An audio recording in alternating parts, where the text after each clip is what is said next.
Hey guys, I am the CM835 and welcome to my E3 2017 impression thingamawhatsit, where I talk about a bunch of games that either I don't care for or games that I can't wait to come out and then they get delayed by like 3 years. So yeah, E3 happened. And that's all I got. The end.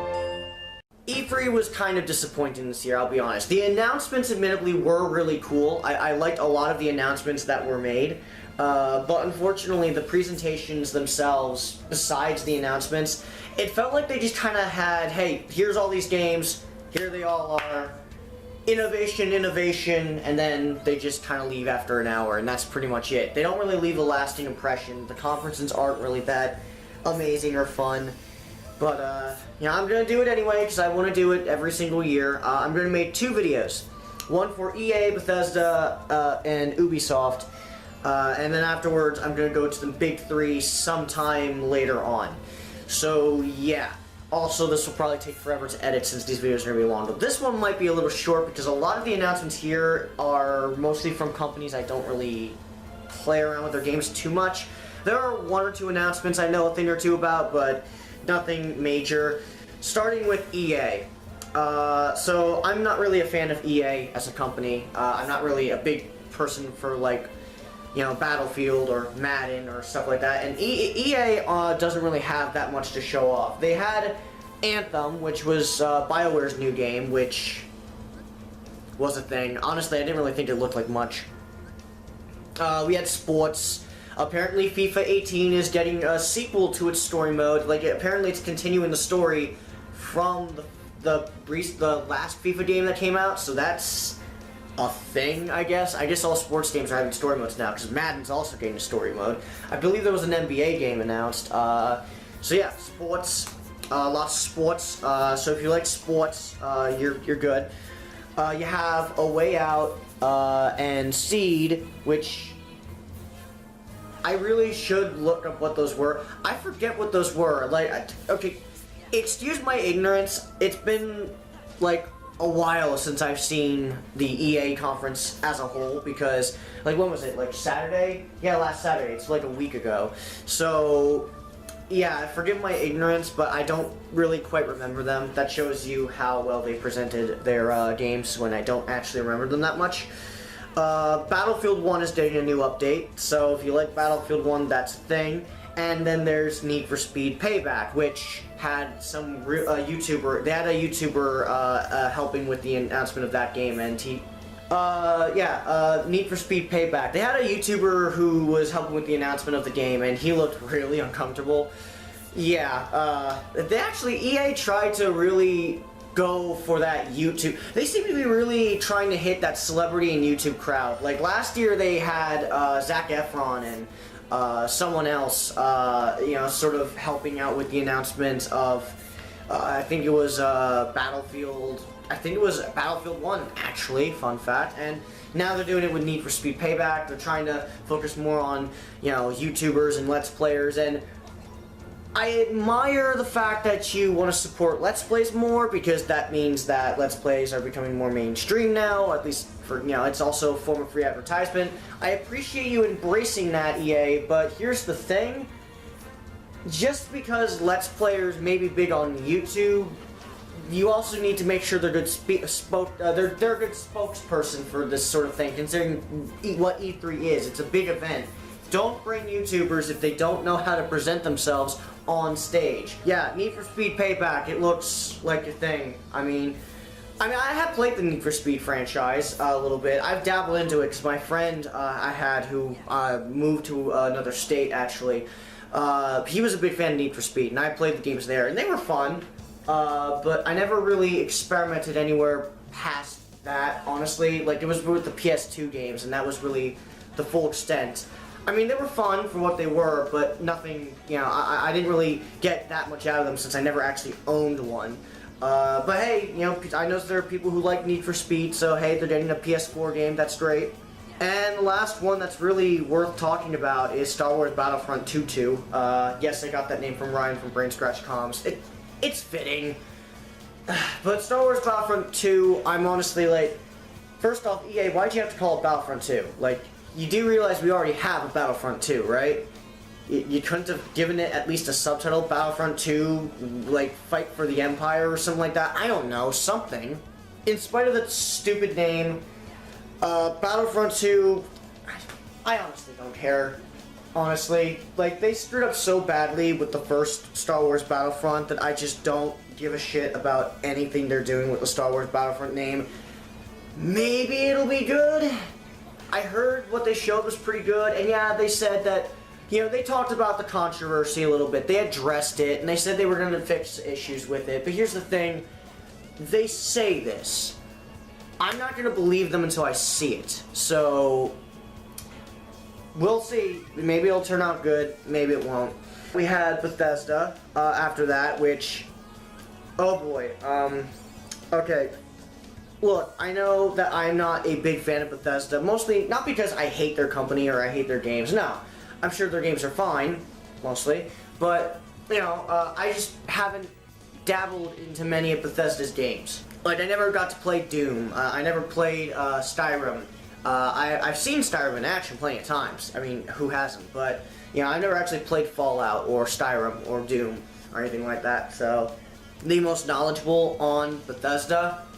But even then, I can say without a doubt that they probably had the fucking worst conference ever. Because their conference did absolutely fucking nothing for me. Honestly, it didn't. Like, first off, you know, the whole Bethesda land thing was just stupid because it just seemed like a big, see, we're king shit, right? But, you know, that's not the main issue. It was just the dick stroking. It was more the fact that Bethesda's conference didn't really have anything worth announcing besides maybe like what? There was a Dishonored 2 update, there was The Evil Within 2 and Wolfenstein 2, I believe, you know, a Wolfenstein game. And that was really it. Only 2 games that people are really looking forward to. All the other announcements they had were just kind of stuff we already have and they're just adding on to it, like expansions, or in Bethesda's case, paid mods. Okay, apparently there is a bit more to it. I think the way that whole paid mod things is going to work is that you're not actually paying for mods. What you're doing is you're using real money to get fake money in order to pay for mods that Bethesda will take, you know, popular ones, and they'll sort of polish up a bit and then re-release it, and then, like, you can buy it like that. I think that's how it's supposed to work. If I'm completely wrong, I'm sorry. I never tried out Skyrim on the remastered edition on Xbox One, which has the modding community. I've never tried it. I apologize for my ignorance if that's the case, but I believe that's how it's supposed to work. Either way, I think it's kind of a dumb idea. Even if it isn't as bad as people are saying, I don't think it's going to be a success, especially due to the controversy that's been surrounding it. So I don't really think it's going to go anywhere. As for the other announcements, honestly, like, nothing. We got Skyrim Switch, we got Skyrim VR, we got Doom VR, or VFR. What the fuck is that supposed to be? Fallout 4 VR. Elder Scrolls Online is getting a new update, and the Elder Scrolls Legends, I think that's a card game, and they're adding Skyrim cards, so a lot of Skyrim, but that's really it. Like, and honestly, I don't really care to go into those, because, not because they're bad ideas, or they're just shit, or anything like that, no. Because I know Skyrim was a great game to a lot of people, it's just I haven't played Skyrim, so I can't really say much about the announcements, you know, and since I'm ignorant to most of the facts, I really don't have the right to talk about them. But I can say that Bethesda's conference as a whole didn't make me want to buy any of their games. It just bored me. Even Bethesda fans will admit that if you just skip down on Bethesda's performance, you didn't miss a thing. You know, at least EA had Star Wars Battlefront footage on their side, even if it wasn't, you know, they had like 30 minutes of Battlefront 2 footage. This has had nothing. Thankfully, things are looking up from here a tiny bit because we have Ubisoft. Mostly because Ubisoft's conference was actually not bad this time. At least I don't think they were. Some people are complaining about how it was more boring, but honestly, I never looked for it. Ubisoft was always the worst in my opinion when it comes to conferences, mostly just because they were more focused with being funny than they were with showing games. And they seem to confuse the fact that E3 is not a stand-up comedian performance, which is why they got Aisha Tyler to announce most of the shit. And she had no idea what she was doing. And I am so happy that... Look, I know Aisha Tyler has her fans, and I've seen her in interviews, and she's funnier there. She is a funny comedian. She is a good comedian. I've actually seen, her in other things. She is funny. But Aisha Tyler was not funny at E3. So I'm kind of happy they just kind of got rid of her. I know it's kind of a mean thing to say, but I really think it was a good thing that they got rid of her, because she really, I don't know whether she was a gamer or not, I don't know. But she really didn't seem like she gave a shit that much. She only really seemed like she was doing it for a paycheck, and she didn't even do that good of a job during that time. She made a lot of mistakes, her jokes weren't funny, she cussed up a storm just to sound cool, she tried to use a bunch of hip gamer lingo, which, tried to make her sound cool when it really didn't. I'm kind of happy they just got rid of her, and because of that, Ubisoft's performance, with the exception of Just Dance 2018, which was fucking weird, and I honestly don't understand why they have to be weird with that series, but whatever, minus that, and no, I'm not going to say anything else about the game, because that's really all there is to note about the game. They didn't really show anything. I'm happy that Ubisoft went for more of a traditional conference. It was more professional, it was much better. My only major issue is I do think it was a bit too professional at points. Like, they were really... Probably my biggest issue with the performance as a whole is that sometimes there are a bit too many talking heads. Like, they would go on about how innovative this title is, how amazing it is, how we can't wait to play it. All the typical E3 stuff, you know they're kin. So, because of all the typical lines that we're hearing, and we hear it over and over and over again, it kind of gets to a point where, okay, buddy, you're talking a bit too long, just show us what you want to show us, and we'll move on, okay? And that really happened at the start of the conference too, because at the start of the conference we had the Mario and Rabbids crossover, that whole crossover right there.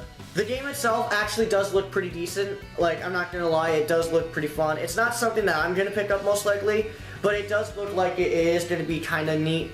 I'm still not a fan of the Rabbids, which is probably, again, why I'm not gonna get it. I can't stand the Rabbids.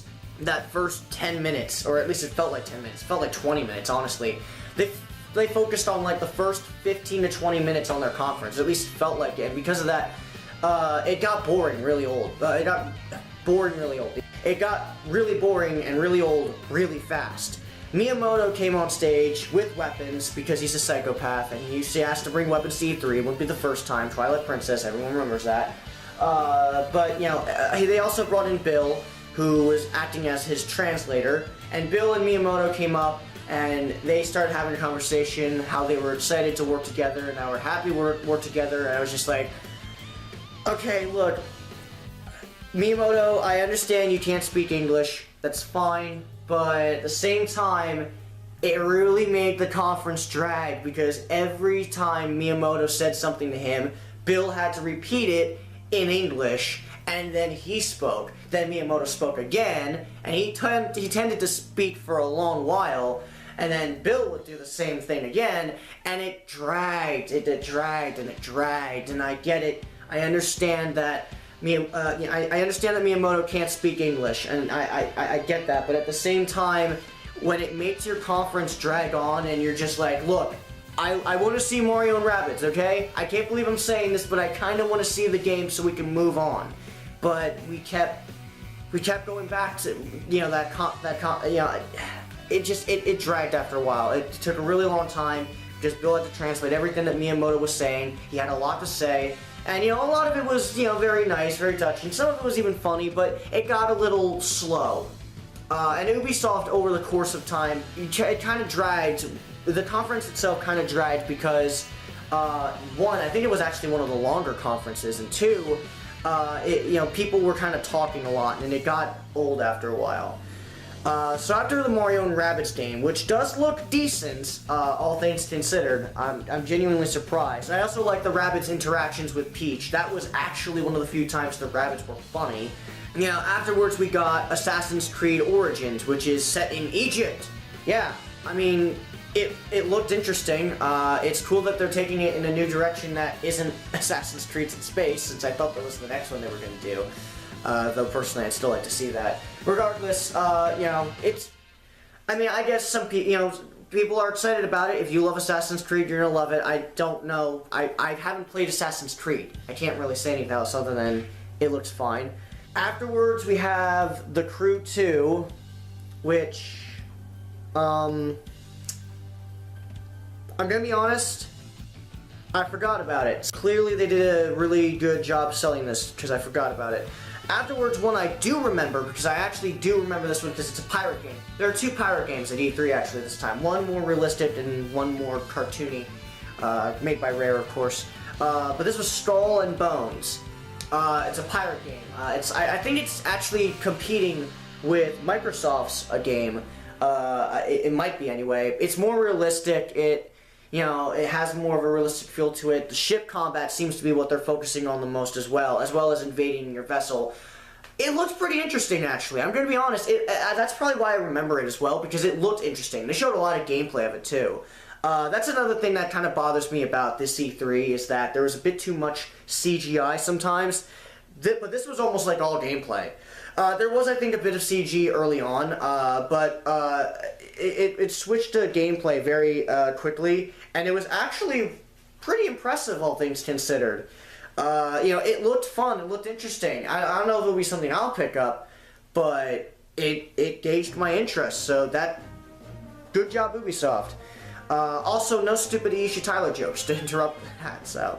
We had Steep Olympics, which was a thing, I guess. Far Cry 5, it was a CG trailer and it was a short one. I think it was just made to say, hey, we're making it, so, that's all we have to say. There was a CG trailer for Beyond Good and Evil 2, so yes, the cult favorite, the cult favorite game is getting the sequel that people think it's been deserving for a while. It's getting that sequel, and that's great. Because Beyond Good and Evil didn't really sell well. Maybe they can, maybe they can turn this whole thing into a franchise, and I think a lot of people will be happy with that. It's great that it's coming out. The trailer was actually pretty funny, but it was kind of all CG, so the game is probably very early in development.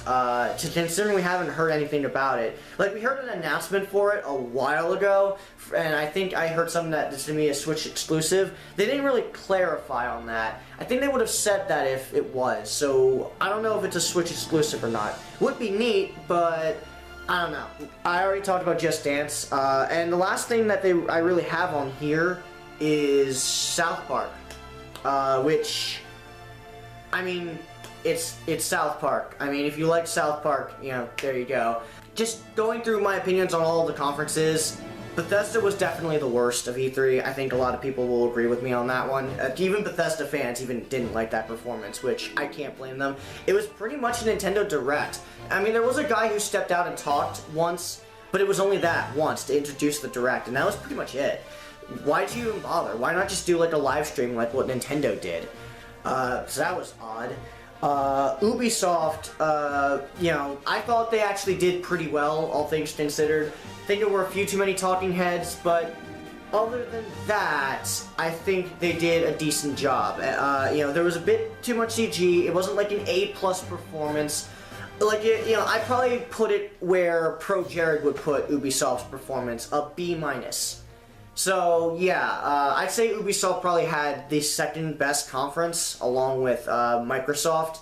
Of all things, Microsoft were the winners this time around for me personally. EA, I mean, it's the same thing I said in past. Well, I don't actually think I did. I don't actually think I did talk about EA's performance in the past, except for last year, But EA's performances have always been kind of mediocre, and yeah, this one was just as mediocre. So, yeah, I don't really have much else to say about that. That's pretty much all I have to say about the first three performances. Sorry this video kind of probably came off as underwhelming, but I don't really know much else about the companies and the games. So, I am the C835, signing out, and I will see you guys for the second part where we talk about the companies that I think matter more.